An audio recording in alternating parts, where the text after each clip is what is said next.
Assalamualaikum. Bertemu lagi di pelajaran IPA. Kali ini kita akan membahas tentang menjaga kesehatan organ pencernaan.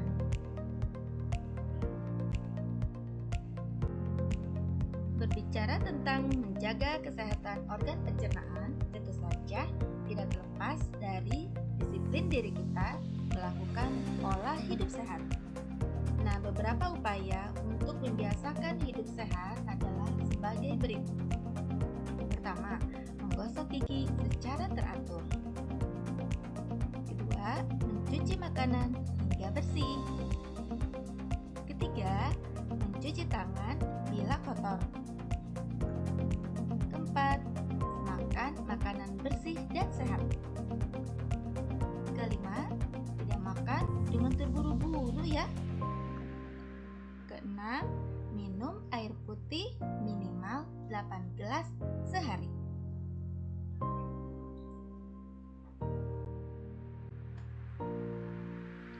Ayo, siapa yang giginya putih bersih?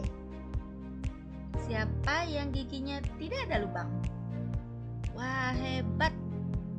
Kalian berarti pandai merawat gigi dengan baik. Nah, bagaimana agar gigi bisa putih dan bersih? Tentu saja harus digosok secara teratur. Gosok gigi secara rutin dan gosoklah gigi dengan cara yang benar. Gunakan sikat gigi dengan bulu sikat yang lembut serta patuhi aturan menggosok gigi. Kita akan bahas tentang gigi ini di slide selanjutnya. Teman-teman, ada aturannya loh dalam menggosok gigi. Pertama, jadikan sebagai rutinitas. Lakukan menggosok gigi ini secara rutin, minimal setelah makan pagi dan malam sebelum tidur. Kedua, jangan menggosok terlalu kuat karena akan menyebabkan kerusakan gigi atau gusi berdarah. Cara memegang sikat gigi juga tentu saja tidak sembarangan, tapi seperti kalian memegang pensil ya, bukan dengan cara tangan mengepal. Kemudian, jangan menggosok gigi dengan terburu-buru. Karena jika terburu-buru akan membuat beberapa bagian tidak tersikat dengan bersih. Padahal teman-teman, kunci terpenting dari menyikat gigi ini adalah menyikat semua permukaan gigi. Berikutnya, ganti ya sikat giginya secara rutin. Walaupun sikat gigi kita masih terlihat bagus, tapi jangan lupa untuk menggantinya setiap 3-4 bulan sekali. Terutama jika bulu sikatnya sudah berubah bentuk atau sudah terlihat kotor. Dan yang terakhir, jangan terlalu sering menggosok gigi. Gosok gigilah dengan 2-3 kali sehari. Lebih dari 3 kali sehari dapat merusak lapisan luar gigi dan melukai gusi kalian. Ingat ya aturannya teman-teman.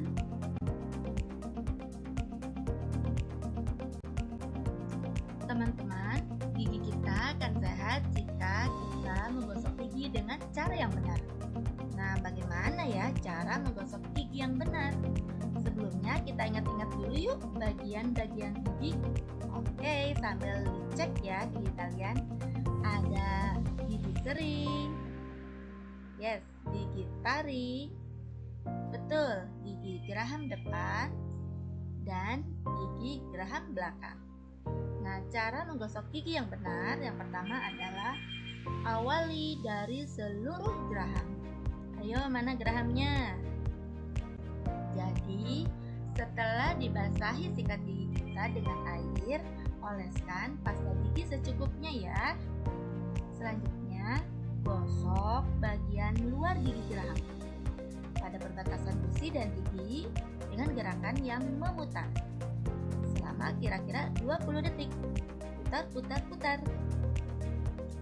Selanjutnya, gosok gigi geraham dari atas ke bawah mulai mulai dari batas gusi hingga ujung gigi.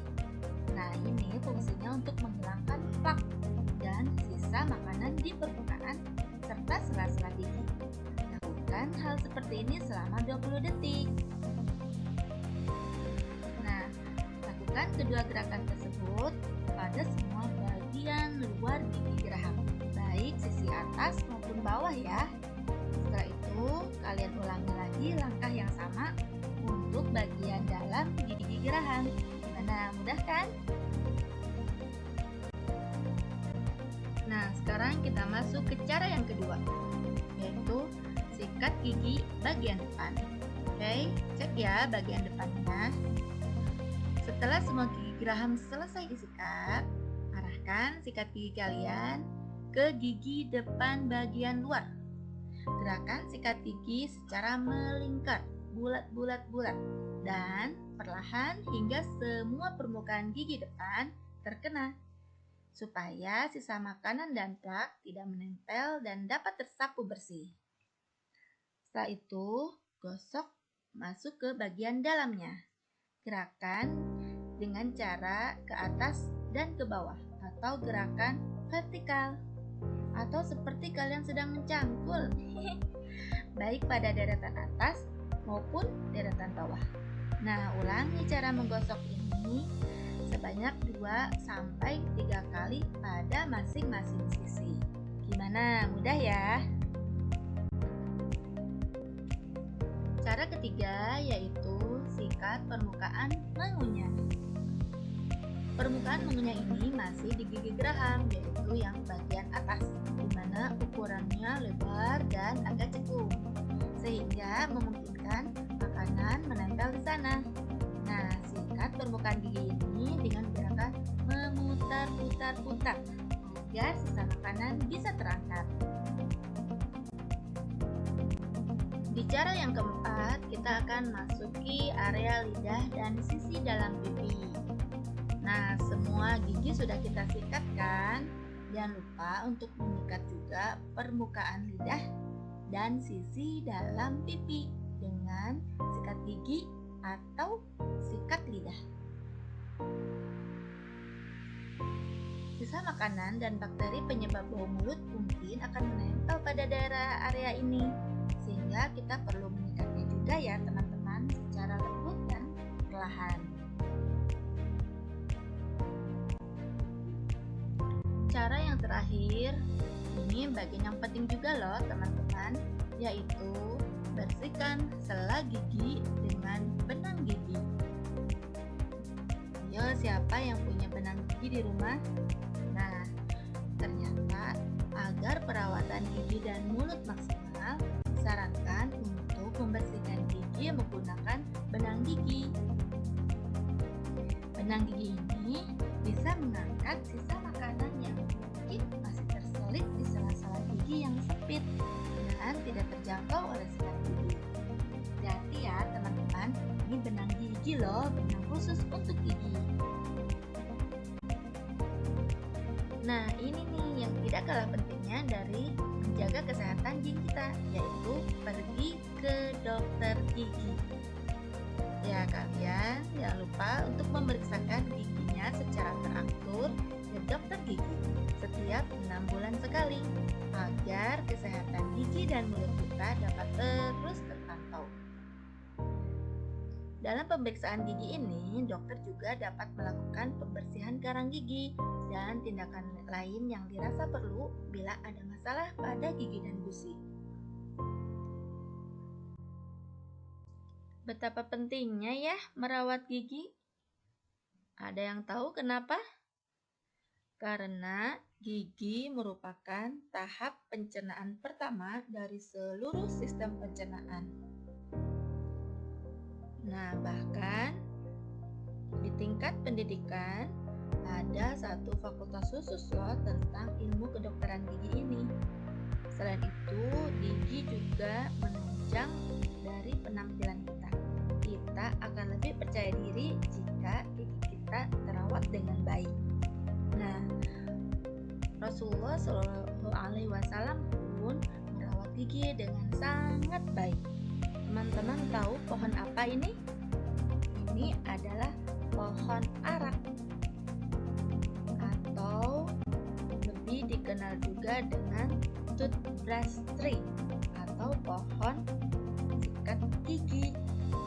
Ya, pohon ini seperti cemara ya, bentuknya besar tapi berupa semak belukar.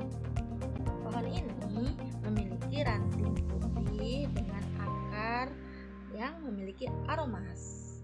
Nah, ranting ini digunakan untuk bersiwak. Rasulullah dulu membersihkan giginya dengan cara bersiwak. Diriwayatkan dari Hasan Ibnu Ali bin Abi Thalib, saya bertanya kepada pamanku Hind Ibnu Abi Halah tentang gigi Rasulullah Shallallahu Alaihi Wasallam. Beliau menjawab, Rasulullah Shallallahu Alaihi Wasallam memiliki bibir yang tipis dan ada selai gigi seriknya. Hadis riwayat Ibnu Hasan. Di riwayat yang lain, Ibnu Abbas berkata, ada celah di antara gigi-gigi seriknya. Jika sedang berbicara, terlihat ada semacam cahaya yang memancar dari gigi-gigi seri tersebut. Dari Aisyah radhiyallahu anha, Rasulullah SAW pernah bersabda, bersiwak itu membersihkan mulut dan merupakan sesuatu yang mendatangkan ridho Rabb. Hadis riwayat Bukhari dan An-Nasai.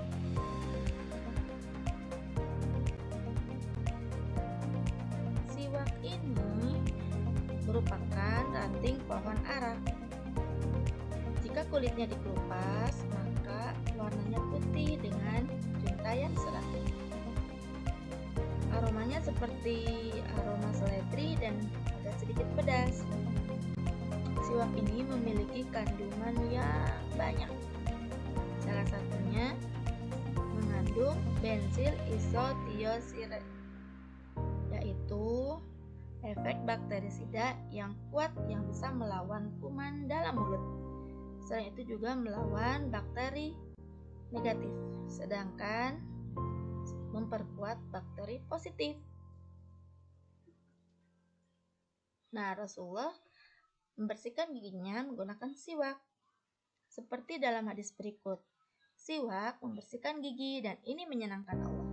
Setiap kali Jibril mengunjungiku, dia menyuruhku menggunakan siwak, hingga aku pun khawatir bahwa menggunakan siwak diwajibkan. Seandainya tidak khawatir akan membebani merepotkan umatku, aku akan mewajibkannya. Hadis riwayat Bukhari dan Muslim. Di riwayat yang lain, ia berkata, saya melihat Nabi Muhammad membersihkan gigi dengan siwak ketika beliau berpuasa berulang kali hingga saya tidak bisa menghentikan. Betapa Rasulullah sangat menjaga dan merawat giginya.